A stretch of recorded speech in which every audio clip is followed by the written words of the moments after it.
जय हिंद, नमस्ते, Vande Mataram. Good morning साथियों, आप सभी का स्वागत है समाधान स्टडी यूट्यूब चैनल में। और आप सभी के लिए एक महत्वपूर्ण क्लास और एक शानदार सी क्लास जो आपके एग्ज़ाम में तहलका मचाने वाली है। तो साथियों, क्लास स्टार्ट हो चुकी है और आप सभी साथियों से चाहूँगा कि मैं इस क्लास को, ठीक है, जो ये क्लास आपको दी जा रही है उसे शेयर करिएगा। और आपको जो है बहुत ही शानदार और बहुत ही बेहतर और जो है एग्ज़ाम ओरिएंटेड चीज़ें दिया जा रहा है। और कोशिश करिए आप सभी लोग जो है एग्ज़ाम में बहुत ही अच्छे मार्क्स ला पाए। और लगातार समाधान स्टडी का यही प्रयास है कि आपको एक बेहतर एजुकेशन और बेहतर क्वालिटी का कंटेंट प्रोवाइड करे। तो चलिए साथियों, आइए मेरे साथ जुड़ जाइएगा और बेहतरीन सी चीज़ें को एनालिसिस करिएगा और ध्यानपूर्वक क्वेश्चन को समझिएगा। देखिए साथियों, आपके स्क्रीन पर पहला क्वेश्चन स्टार्ट हो रहा है और ध्यानपूर्वक सुनिएगा कि पहला क्वेश्चन क्या बोला है।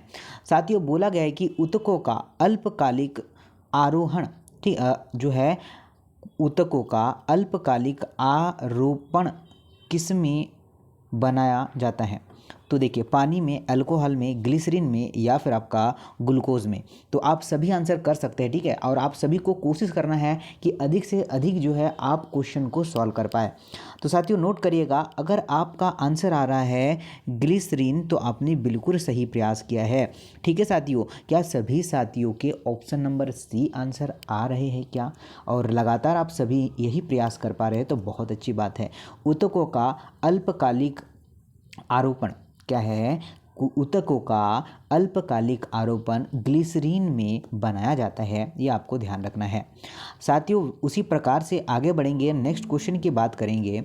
कोशिका की खोज के दौरान रॉबर्ट हुक ने आवर्धक युक्ति के तहत किस पदार्थ को पहले प्रक्षेपित किया था? सुनिएगा, आपका है परागकण, या फिर होगा पत्र अनुभाग, या फिर पुष्प भाग, या फिर होगा कार्क के पहले भाग। तो चलिए आंसर करिए सभी साथी, क्या हो सकता है? तो साथियों देखिएगा, आपको मैं 2-3 सेकंड देते जाता हूं तो आप लोग इसमें अपने आंसर को चूज़ करके बता दीजिएगा। तो देखिएगा, आप सभी का अगर आंसर आ पा रही है साथियों, ऑप्शन नंबर डी, क्या कॉर्क के पतले भाग, तो ये आपका बिल्कुल सही आंसर होगा। देखिए सभी लोग नोट डाउन करिए कि रॉबर्ट हुक ने स्वयं द्वारा निर्मित सूक्ष्मदर्शी से कॉर्क के पतले भाग को देखा तथा उसमें कोशिका नाम दिया है। क्या नाम दिया उसे उसने कोशिका नाम दिया है, ये आपको ध्यान रखना है। देखिए, विश्वव्यापी तापक्रम वृद्धि में प्रमुख योग्यता कौन है, ठीक है, या प्रमुख योग्य कौन है, ये आप सभी लोगों से बोला गया है। चलेगा, बताइए। आपका CO2 है, या आपका SO2 है, CO है, या फिर आपका CFC है। तो साथियों नोट करिएगा, कार्बन डाइऑक्साइड होने वाला है। ठीक है, क्या है आप सभी का अगर ऑप्शन नंबर सी आ रहा है तो बिल्कुल करेक्ट है। देखिए जरा सभी लोग नोट करिएगा कि विश्वव्यापी तापक्रम वृद्धि, ग्लोबल वार्मिंग का प्रमुख घटक कार्बन डाइऑक्साइड, जिसे हम लोग CO2 कहते हैं, गैस होती है। वायुमंडल में निरंतर CO2, ठीक है, कार्बन डाइऑक्साइड की मात्रा वृद्धि हो रही है, जिसके कारण ही पृथ्वी का तापक्रम भी क्या है, बढ़ते जा रहा है। आगे बढ़ेंगे और नेक्स्ट क्वेश्चन देखते हैं साथियों। नेक्स्ट क्वेश्चन की अगर बात करते हैं, बोला गया है कि मानव शरीर में प्रयुक्त संरचनात्मक इकाई है। मानव शरीर में जो है प्रमुख संरचनात्मक इकाई होती है। तो इस क्वेश्चन का आंसर तो आप सभी लोग जानते हैं, ठीक है। ये ऐसे क्वेश्चन आपको एग्जाम में पूछ जाते हैं। तो क्या है, कोशिका की संरचनात्मक इकाई की बात करें तो साथियों क्या है, कोशिका है, सेल है, ये आप सभी लोग जानते हैं। तो आपका जो राइट आंसर होने वाला है वो क्या होने वाला है, ऑप्शन नंबर सी होगा। उसी प्रकार से बोला जाता है कि जो सेल है, जो कोशिका है, उसके अध्ययन को साइटोलॉजी कहा जाता है। क्या कहा जाता है, साइटोलॉजी कहा जाता है, ये ध्यान रखना है। चलिए, अगर सबसे पहले जीवाणु की सबसे बड़ी कोशिका की बात करें, ठीक है, सबसे छोटी कोशिका की बात करें तो माइकोप्लाज्मा में होती है। किसमें होती है साथियों, माइक्रोप्लाज्मा में होती है। तो ये ध्यान रखना, अच्छा क्वेश्चन है। और सबसे लंबी की बात करें तो तंत्रिका, ठीक है, कोशिका तंत्र की, ठीक। चलिए तो आगे बढ़ेंगे, नेक्स्ट क्वेश्चन देखते हैं साथियों। नेक्स्ट क्वेश्चन की बात करते हैं तो बोला गया है कि यदि कोशिका में, क्या बोला है, यदि कोशिका में सूत्रकणिका कार्य करना बंद कर दे, यदि कोशिका में सूत्रकणिका कार्य करना बंद कर दे तो कौन सी कोशिकीय प्रक्रिया प्रत्यक्ष रूप से प्रभावित होगी? प्रोटीन संश्लेषण, प्रकाश संश्लेषण, वायु शोषण या फिर स्त्रावण होगा? चलिए बताइए जरा। तो साथियों नोट करिएगा, आपका जो राइट आंसर बन जाएगा वो बनेगा जो है वायवीय शोषण। क्या बनेगा? वायवीय शोषण। ठीक, ऑप्शन नंबर क्या है? सी करेक्ट आंसर है। ये सभी को नोट करना है। यदि कोशिका का माइटोकॉन्ड्रिया कार्य करना बंद कर दे तो क्रेब्स चक्र, ठीक है, किस चक्र के द्वारा? क्रेब्स चक्र के द्वारा इलेक्ट्रॉन ट्रांसपोर्ट सिस्टम बंद हो जाएगा और यह क्या है आपका वायवीय शोषण नहीं होगा। ठीक, तो ये आपको ध्यान रखना है। अच्छा क्वेश्चन है। उसी प्रकार से नेक्स्ट क्वेश्चन की अगर बात करते हैं तो देखिए ध्यानपूर्वक क्या है, क्या बोला है क्वेश्चन में। क्वेश्चन में बोला गया है कि वे जो मृत वनस्पति और जानवरों के ऊतकों का भोजन करते हैं और उन्हें गहरे रंग के पदार्थ ह्यूमस में बदलते हैं होते हैं। अब आपको ध्यान रखना क्या कॉकरो आपका केचुए है या फिर आपका टेड्री ओर है या फिर होगा आपका क्या विषाणु या सूक्ष्म कारक हैं? क्या होंगे जरा बता सकते हैं? तो मेरे साथ नोट करिएगा साथियों, आप सभी का अगर आंसर आ रहा है सूक्ष्म जीव और जो है कवक। ठीक है, क्या है आपका? सूक्ष्म जीव और कवक आपका सही आंसर होगा।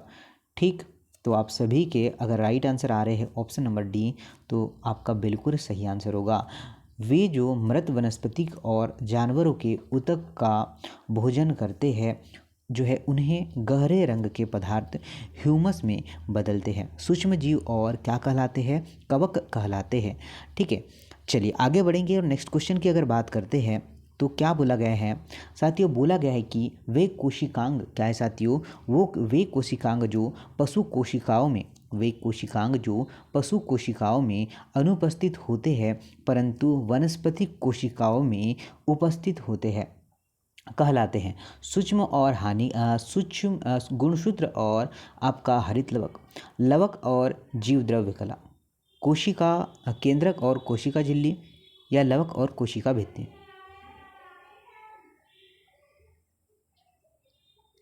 तो क्या आंसर है? तो नोट करिएगा, आपका जो राइट आंसर बनेगा वो बनेगा ऑप्शन नंबर डी। क्या लवक, ठीक है, और में कोशिका भित्ति।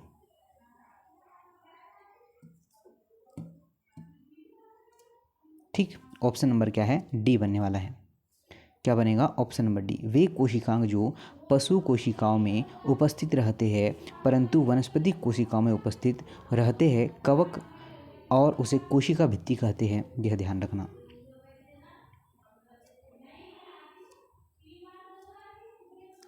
चलिए देखिए, बोला है कि सामान्य जुकाम संक्रमित व्यक्ति के खुलने में जो है छींकने से तेजी से फैलता है, इसका क्या कारण होता है? अब देखिए ध्यानपूर्वक देखिए, इसका रीज़न बोला गया है। तो लार की बूंदें चारों ओर फैलती है और जो है क्या है अन्य लोगों तक पहुंचती है। जीवाणु चारों ओर फैलते हैं। कवक जीवाणुओं को क्या करते हैं? निर्मुक्त करते हैं। या बूंदों में विषाणु संक्रमित कोशिकाएं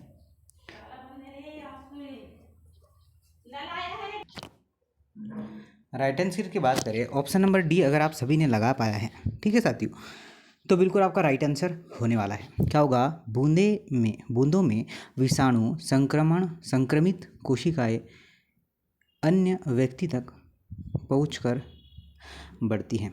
ठीक है, डी आंसर आपका राइट आंसर होगा।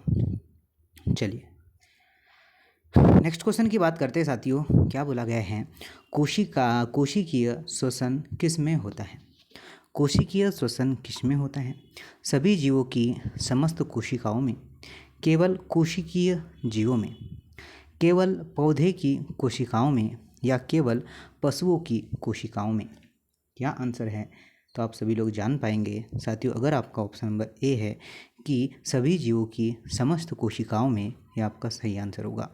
ठीक है, सभी जीवित कोशिकाओं में अनिवार्य रूप से श्वसन की क्रिया होती है और इनके द्वारा कोशिका स्वयं के लिए ही एटीपी के रूप में क्या संश्लेषित होती है, यह हमें ध्यान रखना है। नेक्स्ट क्वेश्चन की अगर बात करते हैं, बोला गया है कि चूजा सूर्योदय के साथ जाग जाता है और सूर्य अस्त के बाद विश्राम करता है। क्योंकि इनमें रेटिना में जो है अधिकतर शंकु कोशिकाएं होती हैं, अधिकतर शलाका कोशिकाएं होती हैं, समान संख्या में शलाका कोशिकाएं और शंकु कोशिकाएं होती हैं, या फिर अधिकतर शंकु कोशिकाएं होती हैं। तो साथियों नोट करिएगा, आपका राइट आंसर होगा कि अधिकतर शंकु कोशिकाएं होती हैं। ठीक, क्या सभी का right answer option number A होने वाला है क्या? बिल्कुल साथियों, ऑप्शन नंबर ए करेक्ट है।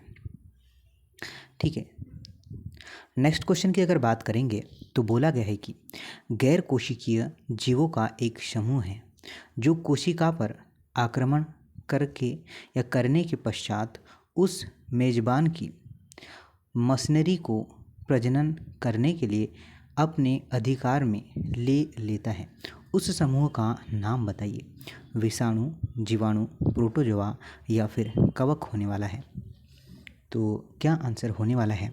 तो साथियों राइट आंसर होगा विषाणु। ठीक, क्या राइट आंसर होगा? विषाणु इज अ राइट आंसर। चलिए वायरस बात करें। विषाणु जब अपने होस्ट जीव पर आक्रमण करता है तो उसमें डीएनए, ठीक है, डीएनए की कार्यविधि पर नियंत्रण कर प्रजनन मशीनरी को अपने नियंत्रण में ले लेता है। तो ये ध्यान रखना, बहुत ही अच्छा क्वेश्चन है, बेहतर क्वेश्चन है। उसी प्रकार से नेक्स्ट क्वेश्चन की ओर बढ़ते हैं और देखिए क्या क्वेश्चन बोला गया है। बोला गया है कि नमकीन और सूखी मछली लंबे समय तक बिना खराब हुए रह सकती है, इसका कारण क्या है? ठीक है, तो देखिए नमक जीवाणु को नष्ट करता है और ख़राब होने से रोकता है। और आपने देखा होगा कि जब आपके यहाँ अचार वगैरह बनाया जाता है तो उसमें नमक की मात्रा ज़्यादा की जाती है। ठीक है, तो देखिए अब नमक कोशिकाओं में से जो है पानी को हटाता है और सूर्य का प्रकाश इसे क्या है, सोखता है। तो साथियों जी हाँ, आपका राइट आंसर होगा ऑप्शन नंबर सी। क्या साथियों ऑप्शन नंबर सी बिल्कुल सही होगा कि जो है नमकीन और सूखी मछली लंबे समय तक बिना खराब हुए रह सकती है क्योंकि नमक कोशिकाएं, ठीक है क्या, क्योंकि नमक कोशिकाओं में से पानी को क्या है, हटाता है और सूर्य का जो है क्या है, प्रकाश इसे सोखता है। तो ये ध्यान रखना, अच्छा क्वेश्चन था। नेक्स्ट क्वेश्चन की बात करते हैं। कोशिका द्रव में रिक्त देखने वाली संरचना जो कि वनस्पतिक कोशिका जैसे कि प्याज में आपका सामान्य और जब सूक्ष्मदर्शी के तहत प्रक्षेपित होती है तो कहलाती है। केंद्रक होगा, रिक्तिकाय होगा या फिर टोनोप्लास्ट होगा या फिर आपका राइबोसोम होगा। तो आपका राइट आंसर क्या हो साथियों? तो राइट आंसर होगा आपका रिक्तिकाय। क्या है साथियों? Option number B correct answer होगा। ये आप सभी को ध्यान रखना है। ठीक, चलिए आगे बढ़ेंगे और जो भी साथी नए हैं चैनल को, तो चैनल पर सब्सक्राइब कर लीजिएगा। ठीक है, कोशिका की बात करें, ठीक है, कोशिका द्रव में रिक्त दिखने वाली संरचना जो कि वनस्पतिक कोशिकाएं जैसे कि प्लाज्मा में सामान्य है, जब यह क्या है, सूक्ष्मदर्शी में क्या आती है, तरफ प्रक्षेपित होती है तो रिक्तिका कहलाती है। ये हमें ध्यान रखना है। साथियों उसी प्रकार से नेक्स्ट क्वेश्चन की अगर बात करते हैं तो देखिए क्या बोला गया है। वे जीव जिनमें आपका अरबों कोशिकाएं होती हैं अपने जीवन की शुरुआत एक कोशिका के रूप में करते हैं जो कि आपका अनिषेचित आपका अंडा है, भ्रूण है, निषेचित अंडा है या फिर विकसित शुक्राणु है। क्या हो सकता है? तो साथियों नोट करिएगा, क्या होगा राइट आंसर? निषेचित अंडा। क्या है साथियों? निषेचित अंडा इज द राइट आंसर।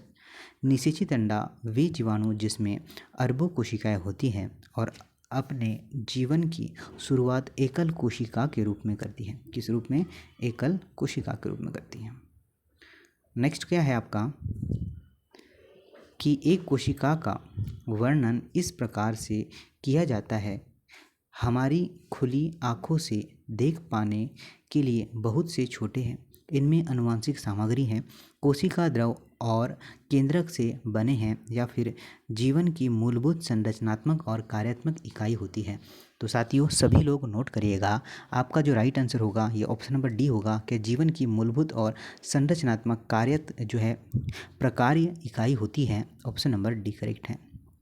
ठीक है, कोशिका जो है जीवों के शरीर की संरचनात्मक और कार्यात्मक या क्रियात्मक क्या है इकाई होती है, ये आप सभी को पता है इसके बारे में।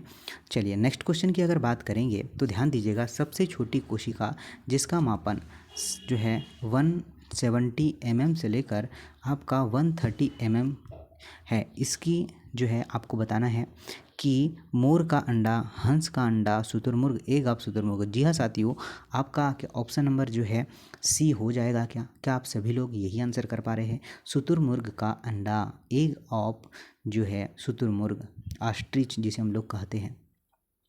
चलिए उसी प्रकार से साथियों नेक्स्ट क्वेश्चन क्या है कि कोशिका झिल्ली के ऊपर एक अतिरिक्त आवरण जो कि वनस्पतिक कोशिका में दृढ़ता प्रदान करता है, जीव द्रव्य कला, कोशिका भित्ति या फिर श्लेष्मी कोशिका, आपका श्लेष्मिकीय झिल्ली और या फिर होगा कोशिका आवरण। तो आप लोग नोट करिएगा, आपका जो राइट आंसर बन जाएगा वो बन जाएगा ऑप्शन नंबर बी, कोशिका भित्ति। क्या साथियों, कोशिका भित्ति इज द राइट आंसर कि कोशिका झिल्ली के ऊपर, कोशिका झिल्ली के ऊपर अतिरिक्त आवरण कोशिका भित्ति वनस्पतिक कोशिका को दृढ़ता प्रदान करता है, ये आपको ध्यान रखना है।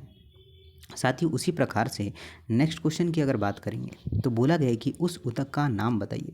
ठीक है, उस ऊतक का नाम बताइए जो कि पत्तियों से भोजन को पौधे के संग्रह अंगों तक पहुंचाता है। कहाँ तक? संग्रह अंगों तक पहुंचाता है।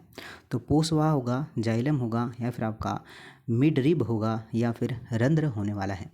तो आप सभी बता सकते हैं, अच्छा क्वेश्चन है और एग्ज़ाम में ऐसे क्वेश्चन अमूमन आपको देखने को मिलते हैं। तो साथियों अगर आप सभी का राइट आंसर है क्या पोषवाह, तो बिल्कुल सही आंसर होगा। ठीक है साथियों, आपका option number A correct answer होगा, ये आप लोग को ध्यान रखना है। पोषवाह मतलब फाइलम होता है। ठीक है, क्या साथियों, पोषवाहक की मतलब की बात करें तो ये फाइलम होता है। तो फाइलन नमक ऊतक, ठीक है नामक ऊतक पत्तियों से भोजन को क्या करता है, पौधे के संग्रह अंगों तक पहुंचाता है तथा जाइलम के द्वारा पौधों में जो है पानी की पत्तियों तक पहुंचाता है। तो ये ध्यान रखना, अच्छा क्वेश्चन है। उसी प्रकार से बोला है कि मृत जीवियों, ठीक है, बोला है कि मृत जीवियों में पाचन है। तो आपका मध्य कोशिकीय, आंतरिक कोशिकीय या फिर भक्षाणु क्रिया या फिर होगा आपका कोशिका पाचन। क्या आंसर हो सकता है साथियों? तो देखिएगा, आप सभी लोग नोट करिएगा, अगर आपका राइट आंसर बनेगा क्या आपका बंद कोशिकीय, तो सही आंसर होगा। ठीक, आपका ऑप्शन क्या है? ऑप्शन नंबर ए है। मृतोपजीवी तथा कोशिकांग कवकों में कोशिका द्वारा पाचक एंजाइम शरीर के बाहर भोजन पर जो है छोड़ दिया जाता है और इसमें भोजन का बाहर ही पाचन होता है। ठीक है, और यह पाचन जो है, यह पचा हुआ भोजन जीव द्वारा अवशोषित कर लिया जाता है, यह हमें ध्यान रखना है। नेक्स्ट की बात करते हैं तो देखिएगा, कोशिका सिद्धांत सेल्डर अनुस्वार ने दिया था। ये तो बहुत ही अच्छा क्वेश्चन था, सिंपल क्वेश्चन है। देखिए, पौधे पशु के अंग का सबसे छोटे भागों का नाम बताइए। जीव है, ऊतक है या फिर अंगक है या फिर कोशिकीय है, क्या हो सकता है? तो साथियों नोट डाउन करिएगा, आपका जो राइट आंसर है वो हो जाएगा ऊतक। क्या हो जाएगा साथियों? ऊतक इज़ अ राइट आंसर। क्या सभी साथियों ने कर पाए? क्या किसी भी पौधे, पशु या फिर जीव के शरीर की सबसे छोटी इकाई कोशिका है और अनेक समान कोशिकाएं आपस में मिलकर ऊतक बनाते हैं। ठीक है, ये अच्छा क्वेश्चन है। चलिए आगे बढ़ेंगे और नेक्स्ट क्वेश्चन की बात करते हैं। बोला है कि विभिन्न घटक जो कि जेली प्रकार के पदार्थों में कोशिका झिल्ली और केंद्रक के बीच में उपस्थित होते हैं। कोशिकांग, केंद्रक, सूत्र, गुणसूत्र या फिर आपका केंद्रक द्रव्य। क्या आंसर हो सकता है साथियों, और क्या आंसर आप लोग लगा पा रहे हैं? तो साथियों नोट करिएगा, अगर आप सभी के आंसर आ पा रहे हैं, ऑप्शन नंबर ए क्या कोशिका अंगक, तो बिल्कुल सही आंसर होगा।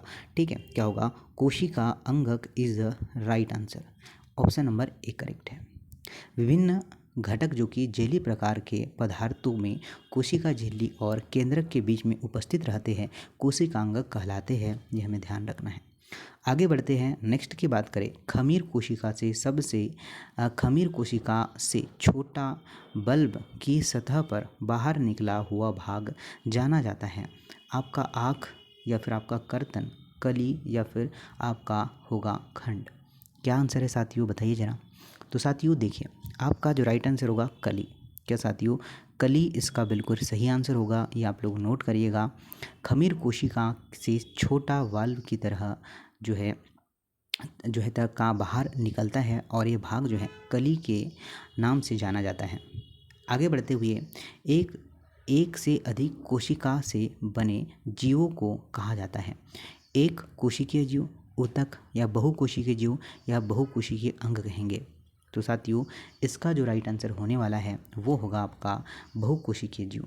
क्या, एक कोशिका से बने जीव को एक कोशिकीय तथा हम लोग अनेक कोशिकीय युक्त जीव को बहुकोशिकीय कहते हैं, ये हमें ध्यान रखना है।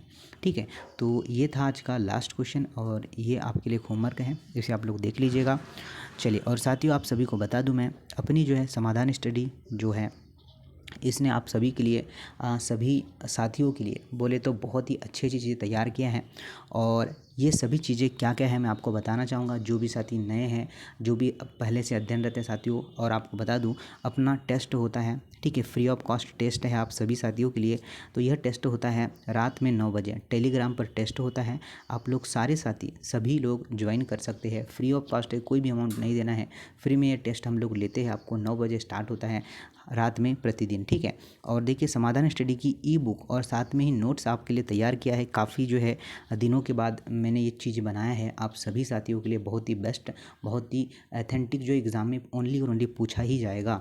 देखिए बायोलॉजी का जो MCQ, ठीक है साथियों, आप लोग ध्यान दीजिएगा कि बायोलॉजी का MCQ बुक आपको 99 रुपये में रखा गया है। वो हर बच्चा जो आपको जो यहाँ पर जो दिख रही है प्राइस, वो साथियों आपके लिए जो हर बच्चा दे सकता है उसी के अकॉर्डिंग यहाँ पर प्राइस को भी रखा गया है। साथियों बायोलॉजी के हैंडराइटिंग नोट्स हैं जो खुद की हैंडराइटिंग द्वारा ऑलमोस्ट 2-4 महीने से 10 से 12 बुकों द्वारा निकाले गए ये नोट्स हैं। और ये आपको 149 में प्रोवाइड की जा रही हैं, ठीक है। और आपको फिर बायोलॉजी फिजिक्स थ्योरी बुक है 99 में, केमिस्ट्री NCERT के क्वेश्चंस है, प्रीवियस ईयर के क्वेश्चन है साथियों। इसमें आपको बता दूं प्रीवियस के जो क्वेश्चन है सभी के पास तो आप लोगों ने हो गए होंगे, परंतु मैं आप सभी को बताना चाहूँगा जो प्रीवियस ईयर में आपके 10 से 12, ठीक है क्या साथियों, जो प्रीवियस ईयर में आपके 10 से 12 एग्ज़ाम हुए ना, वो पेपर लेना आपके लिए बहुत आवश्यक है, ठीक है साथियों। क्योंकि आपको पैटर्न नहीं पता, हम तो पढ़ा रहे हैं अपने तरफ से पूरा एफर्ट लगाकर उसी पैटर्न पर आधारित, ठीक है। तो ये आप लोग के लिए बहुत आवश्यक है। जो 2021 में आपके जितना पेपर हुआ है ना, वो सारा पेपर 10 शिफ्टों के अपने पास पेपर सभी अवेलेबल है, ठीक है। और ये सारी अगर आप लोग चीज़ें बाय करते हैं, ठीक है, ये अगर आप लोग सारी चीज़ें बाय करते हैं तो इसमें आपको 2 चीज़ें फ्री ऑफ कॉस्ट मिल रही है।